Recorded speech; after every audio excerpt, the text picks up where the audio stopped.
Good morning, YouTubers. We're on day 25 and it's the morning and it's clear at the moment, but it's threatening to rain between starting at 1 o'clock and finishing at 4 according to my hourly weather forecast, but we'll see what happens. It feels like it's going to rain, so I'm going to get as much done as I can before the rain, then cover up, then hide for a few hours, and then come back in the evening time and hopefully do a bit more. But I'll turn you around and put you on camera and you can see what I'm up to.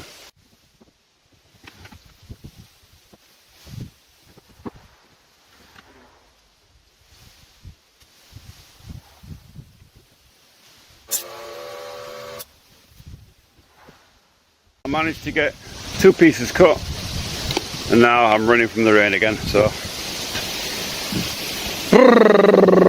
damn rain. Hey YouTubers, so it's supposed to be stopped raining at 4. It's 1 minute past 4 now and it's just spitting, so I think I'm okay now. But I'm waiting and waiting.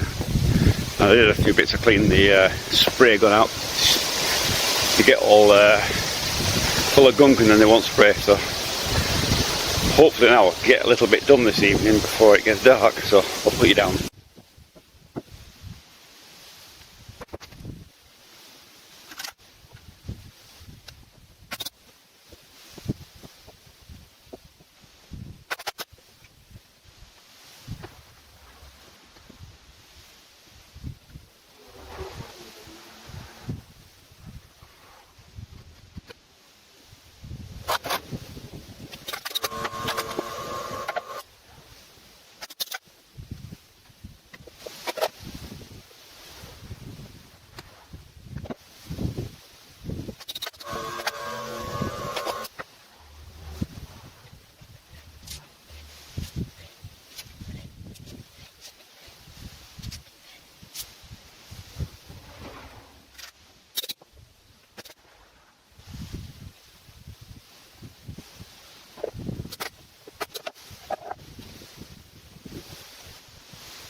I've set this up now, as you can see from the fast forwarded bits. I've checked the diagonal, I've got the thing in place all marked up. So